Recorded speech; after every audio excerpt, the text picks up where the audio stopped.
Bonjour à tous et bienvenue dans Parcoursup le Mag, l'émission qui te permet de faire le bon choix jusqu'à la dernière minute. Et aujourd'hui, on va partir à la découverte de l'EPF avec vous, Odile Matissarali. Bonjour. Bonjour à tous. Vous êtes directrice adjointe des formations en charge du cycle licence. Et puis nous sommes également avec Axel Molines. Bonjour. Bonjour. Et toi, tu es étudiant en 3e année à l'EPF sur le campus de Montpellier. Alors, au programme de ce nouveau numéro de Parcoursup le Mag, on va découvrir l'EPF en 2 SPI, place ensuite à la bio pour savoir ce que l'on étudie concrètement dans l'école. Et puis, on se demandera ensuite si l'EPF est une école qui est faite pour vous. La réponse dans notre rubrique Ça match, avant d'avoir le retour d'expérience d'Axel dans la rubrique C'est comment. Et puis, on terminera par notre traditionnelle rubrique C'est carré, mais place sans plus tarder à notre lyrique en 2 SPI. Alors, pour cette rubrique en 2 SPI, Odile, vous avez 1 minute pour présenter l'EPF. Est-ce que vous êtes prête ? Absolument. Eh bien, c'est à vous. Donc l'EPF, c'est une école d'ingénieurs généralistes en 5 ans qui accueille des étudiants post-bac, mais qui peut également accueillir des étudiants en cours de cursus. École implantée sur 3 campus et bientôt 4, donc le campus parisien actuellement à Sceaux et très prochainement à partir de l'année prochaine sur le campus de Cachan, donc tout près. Un campus dans la ville de Troyes, dans l'Aube, et puis le campus de Montpellier, représenté aujourd'hui par Axel. Et puis un 4e campus à l'horizon 2022 dans la ville de Saint-Nazaire qui va proposer une nouvelle majeure. Je dirais la particularité de cette école, ce sont les grands axes de la formation qui correspondent aussi à ses valeurs, la diversité nationale, vous l'avez compris, mais également internationale, le fait de former des ingénieurs responsables et durables en lien avec leur société et les problématiques de société d'aujourd'hui, évidemment le côté très généraliste de la formation, et puis une diversité dans les formations elles-mêmes avec des bachelors et des formations binationales. Et bien voilà, on est pile dans les délais pour cette présentation. Place désormais à la bio. Alors Odile, on commence avec vous pour cette bio. Est-ce que vous pouvez nous présenter les formations qui sont accessibles aux élèves après le bac ? Alors, après le bac, vous allez pouvoir intégrer le cursus ingénieur en 5 ans, donc comme je l'ai dit, via Parcoursup et le concours Avenir. Vous êtes, je pense, déjà bien informé de tout ça à ce stade de la procédure. Une formation donc généraliste qui va vous permettre de vous spécialiser dans divers domaines, dont on aura l'occasion de parler après, je pense. Sur Parcoursup également, 2 formations binationales, une avec l'Allemagne et une avec le Québec. Et puis des formations maintenant de type bachelor, qui sont très émergentes et qui sont en pleine montée en puissance. Une formation bachelor en 3 ans hybride qui est sur le thème du management en collaboration avec une école de management à Paris et technologie de l'ingénieur, donc délivrée par l'EPF. Ça, c'est sur le campus parisien. Et puis un autre bachelor sur le thème de l'efficacité énergétique, dont c'est le thème du campus, sur le campus de Montpellier. Et alors raconte-nous un petit peu, toi, Axel, pourquoi avoir voulu rejoindre l'EPF ? Donc moi, il faut savoir que, un peu comme la plupart des lycéens, je savais pas trop ce que je voulais faire. J'avais peut-être pas la maturité aussi pour y penser. J'étais un assez bon élève, donc du coup, pour garder vraiment le maximum de portes ouvertes, mais aussi de par sa formation généraliste. Et je me suis pas mal renseigné sur des écoles d'ingé. Je savais que j'étais pas fait pour une prépa un peu dite classique. La prépa intégrée, j'ai vu que ça me correspondait vraiment très bien. Ça permettait aussi de coupler peut-être une vie personnelle à côté. Et notamment, c'est ce côté un petit peu international et ces nombreux stages, peut-être on en reviendra dessus après, qui m'ont fait un petit peu choisir l'EPF, et d'autant plus à Montpellier. C'est beau, c'est quand même sympa. Et alors Odile, qu'est-ce qu'on va apprendre concrètement quand on arrive comme ça en première année ? C'est d'abord un tronc commun un peu généraliste ? Absolument. Les 3 premières années sont un tronc commun généraliste. Le modèle EPF est un modèle très particulier et qui se différencie des autres par le fait que les 3 premières années sont un tronc commun très généraliste, mais vraiment résolument généraliste. Une école généraliste, ça n'est pas qu'une école qui propose des métiers et des spécialisations dans différents secteurs industriels. C'est aussi une école qui, dans la nature, dans les cours au quotidien, va proposer des choses très diversifiées. Et c'est le cas de l'EPF où finalement les maths, la physique, les sciences de l'ingénieur, le numérique et tout ce qui est sciences humaines et sociales sont vraiment répartis de manière équitable. Donc ça, c'est vraiment l'image des 3 premières années de formation de ce qu'on appelle le cycle licence. À la suite de quoi, l'étudiant va rejoindre une majeure, un domaine de spécialité parmi les 8 majeures professionnalisantes qui sont proposées à l'école. Est-ce que j'ai le temps de les citer rapidement ? Bien sûr. Au contraire, ça permet de se projeter encore plus. Absolument. Donc sur le campus de Sceaux, 5 majeures, aéronautique et espace, structure et matériaux qui va pouvoir vous amener vers les domaines de l'automobile ou du bâtiment, plus spécifiquement par exemple. Une majeure ingénierie numérique, le numérique numérique aujourd'hui, domaine où il y a beaucoup d'emplois et d'ingénierie. Ingénierie et santé, également très émergente et avec une grosse montée en puissance entre le domaine de la santé et l'ingénierie. Et puis, voilà, je crois que je les ai toutes citées. Sur le campus de Troyes, une majeure architecture durable, alors vraiment sur laquelle on fait un focus sur la conception des villes nouvelles et sur le bâtiment lui-même dans sa construction et sa conception énergétique et durable. Et le campus de Montpellier, Axel pourra peut-être en témoigner, est vraiment le campus de l'énergie, vous l'avez entendu à travers la thématique du bachelor, qui propose une majeure en environnement et également maintenant une majeure en data engineering avec des notions d'intelligence artificielle et de big data. Et est-ce qu'on a la possibilité, durant le tronc commun, de commencer un peu à piocher des cours dans l'une ou l'autre des spécialisations pour faire son choix et pour faire le bon choix ? Alors, on n'a pas la possibilité de piocher, mais on a tout un tas de projets. La pédagogie de l'EPF est beaucoup axée sur les projets dès la première année et tout au long du cycle licence. Et ces projets sont l'occasion justement d'aller tester des thématiques, mais pas de les tester sous un mode présentation un petit peu officiel, mais sous un mode, je me mets en mode projet dans un domaine qui est susceptible de m'intéresser et ça me met plus facilement en situation, on va dire, d'ingénieur pour aller choisir le secteur vers lequel j'ai un intérêt. Raconte-nous Axel, est-ce que toi tu sais déjà ce que tu as envie de faire à l'issue de ta 3e année comme spécialisation ? Oui, tout à fait. Alors, donc comme l'a dit Odile, effectivement, on fonctionne beaucoup par projet. Donc moi, ça m'a permis de découvrir la programmation, donc les projets numériques et digital. Et c'est vrai qu'aujourd'hui, je pense que je suis prêt à faire mon choix. Je vais partir en 4e année dans la majeure numérique qui se trouve à Sceaux, donc comme Odile l'a dit précédemment.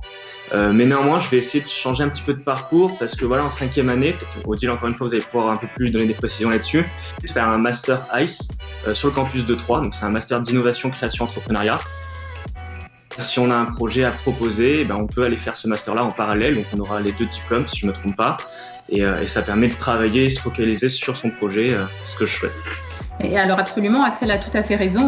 L'élève peut rejoindre, après avoir démarré une majeure, une de celles que j'ai citées en 4e année, ce cursus lié à la création d'entreprise et à l'entrepreneuriat qui est un triple diplôme, Axel. C'est-à-dire qu'au bout du compte, tu as le diplôme ingénieur EPF, un diplôme d'école de l'école de commerce partenaire qui est Y School à Troyes, et puis un titre de Master of Science, puisque ce diplôme est labellisé Master of Science.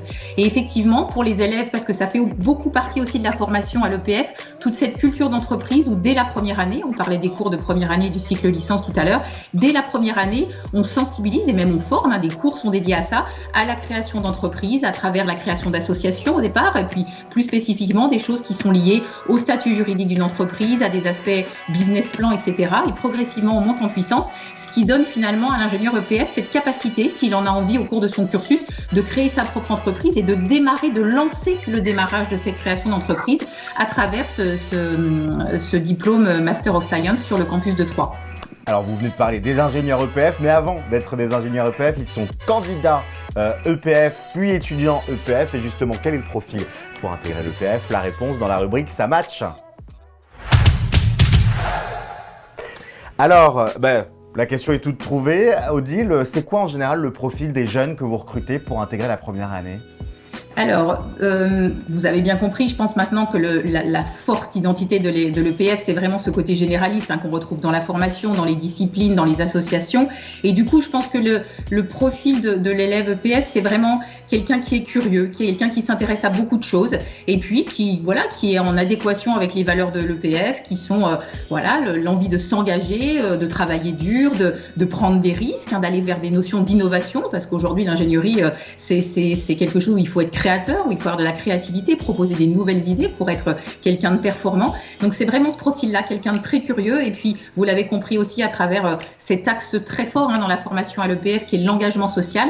C'est quelqu'un qui a envie de contribuer aussi à faire avancer à travers des solutions techniques, parce que l'ingénierie ça reste des solutions techniques, mais de faire avancer les problématiques de société, que ce soit dans le sens du développement durable, que ce soit dans le sens de la prise en compte du handicap, de la mixité, toutes ces problématiques très sociales dont on entend parler au quotidien. Voilà, c'est vraiment ce profil-là d'élèves. Et puis, de manière plus orientation, parce que là, je parle beaucoup dans le sens de ce que vous allez vivre dans vos études. Je crois qu'Axel l'a très bien dit. Cet étudiant de terminale qui, à un moment, ne veut pas se spécialiser tout de suite, ne veut pas rentrer dans une école spécialisée et veut avoir le temps de choisir son domaine de spécialité pour ne pas se tromper, et ben c'est celui-là qui correspond au profil EPF, parce qu'à l'EPF, via ce tronc commun de 3 ans, l'étudiant a le temps de goûter à tout, de prendre le temps de connaître les choses pour faire un vrai choix de spécialisation raisonné à partir de la 4e année. Toi justement Axel, t'étais quel genre d'élève au lycée ? Moi, j'étais le genre d'élève plutôt classique. J'avais la chance d'avoir des bonnes notes, des notes correctes. Ça m'a permis de rentrer sur dossier. Voilà, j'ai pas fait passer le concours pour le coup. Bon voilà, on a tous des profils différents.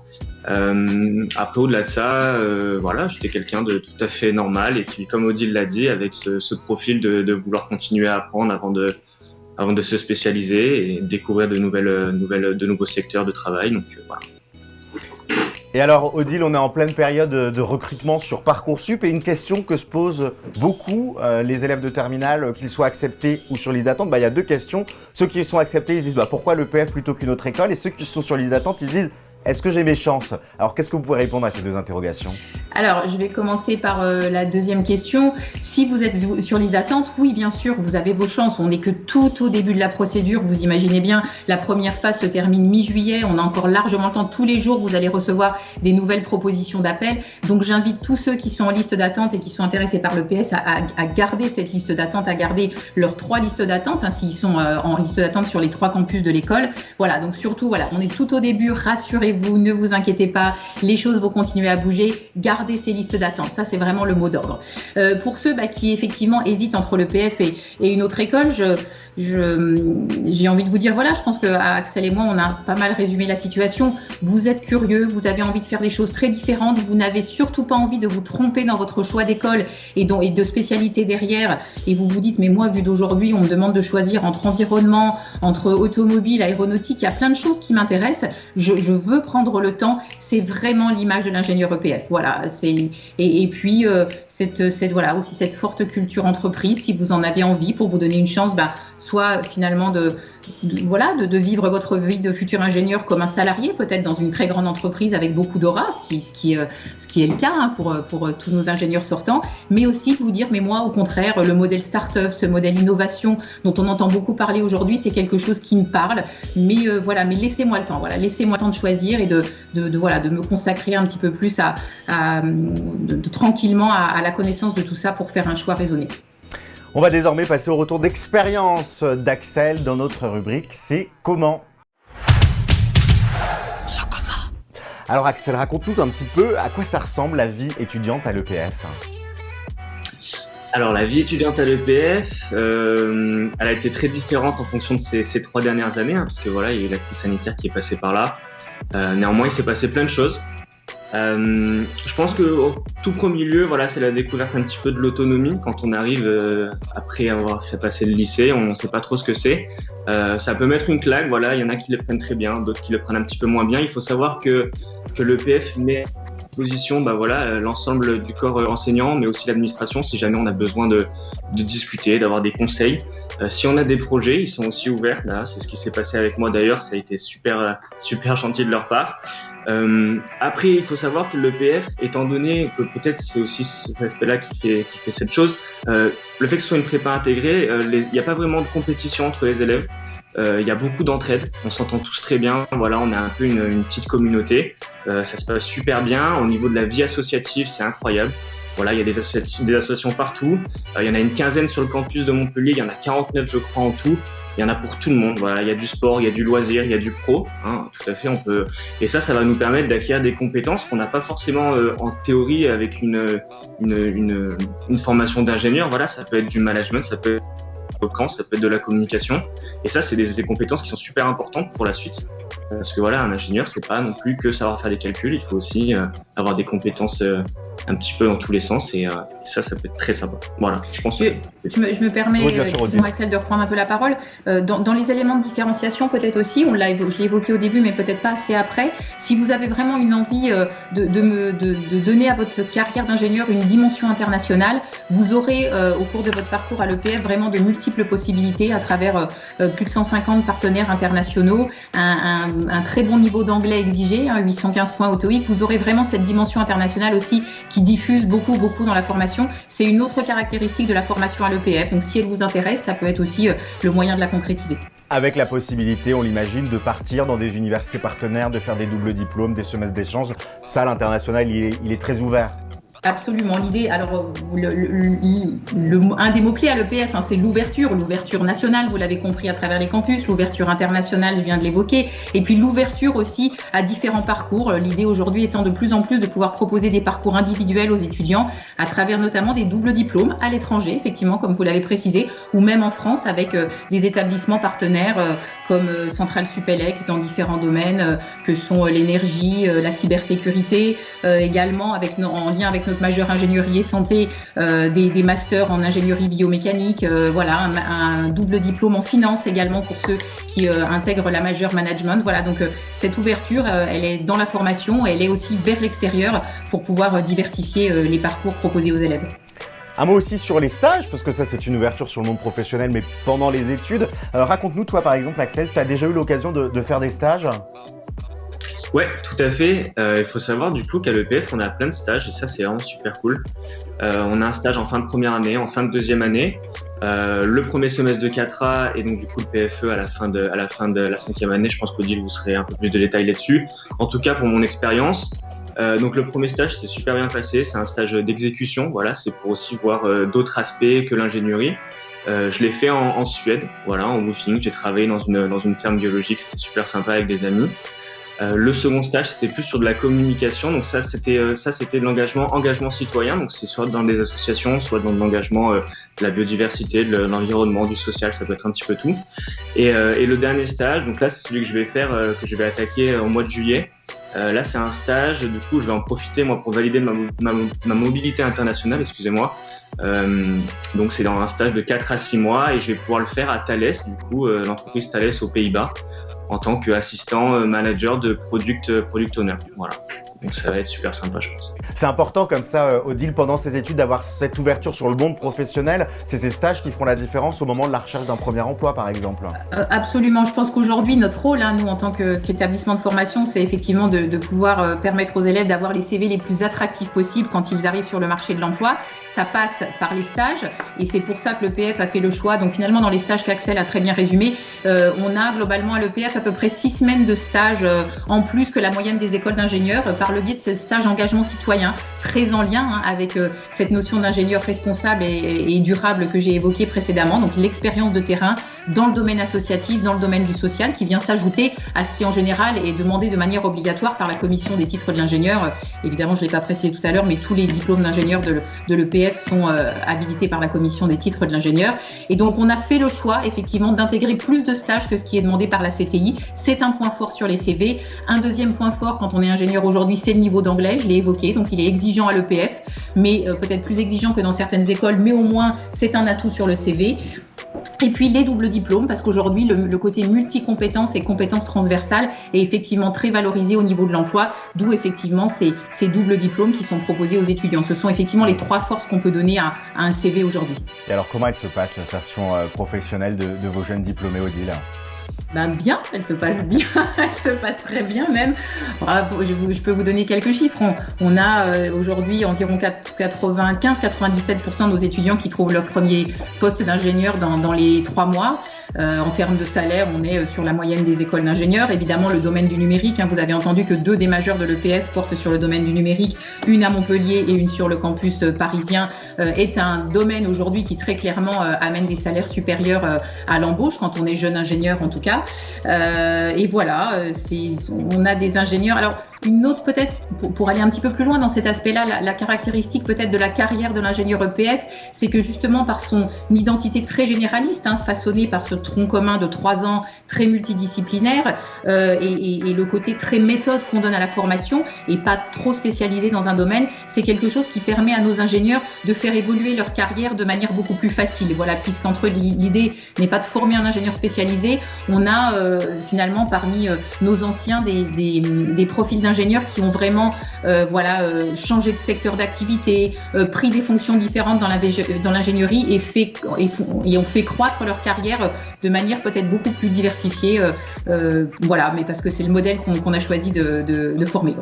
Allez, on arrive à la fin de ce nouveau numéro de Parcoursup le Mag. Avant de nous quitter, place à notre rubrique C'est carré.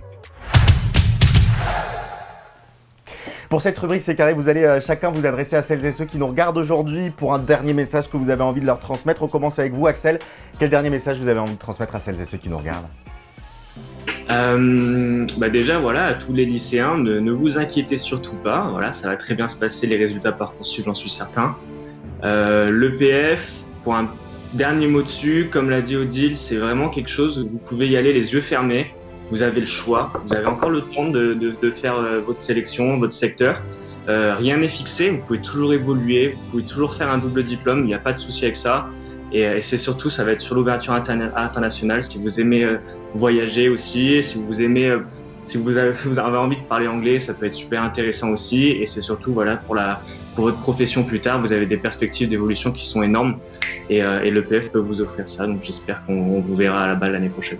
Et vous, Odile, quel dernier message vous avez envie de transmettre à celles et ceux qui nous regardent aujourd'hui ? On a dit beaucoup de choses déjà. Cette période est compliquée pour vous et on le sait. Les jours qui viennent, les choix dans Parcoursup, n'hésitez pas à appeler le standard de l'EPF et le service admission si vous avez un doute. On ne peut pas tout évoquer dans ce genre de moment, mais on pourra vous reparler des bachelors. On les a évoqués, mais finalement assez rapidement, des bachelors qui ont le grade licence. Vous avez effectivement des questions à vous poser pour entrer dans une formation qui vous sécurise. Le dernier message, c'est celui-là. Ne vous inquiétez pas. Appelez-nous si vous avez des questions. Je ne peux que vous communiquer ce message. Ne choisissez pas dans le doute, appelez-nous autant que vous pouvez dans les jours qui viennent pour trouver vos éléments de réponse et choisir l'école qui fera que vous serez épanoui. Vous vous posez beaucoup de questions. Je dirais, le mot de la fin, c'est je pense que et c'est le constat qu'on fait avec nos élèves qui rentrent à l'EPF. Si les termes qu'on a utilisés aujourd'hui, les grands mots-clés vous ont interpellé, je pense que vous pourrez vraiment vous épanouir dans votre formation à l'EPF. Et le mot d'ordre, c'est celui-là. La bonne formation à choisir en post-bac, c'est celle dans laquelle on sent qu'on va pouvoir s'épanouir. Et bien voilà. Et d'ailleurs, oui. Excusez-moi, mais n'hésitez surtout pas. Si vous avez besoin d'un avis étudiant, vous avez mon nom, prénom, Axel Molinas, vous pouvez me trouver sur les réseaux sociaux. Et si vous avez des questions, je serai heureux d'y répondre. Et voilà, comme ça, la boucle est bouclée. Le site internet de l'EPF, c'est www.epf.fr. Le numéro de téléphone du standard à contacter, il s'affiche en bas de votre écran. Vous avez désormais toutes les informations pour faire le bon choix. Plein de belles choses pour la suite. Merci à tous les deux, Odile et Axel, d'être venus sur le plateau de Parcoursup le Mag. Plaisir.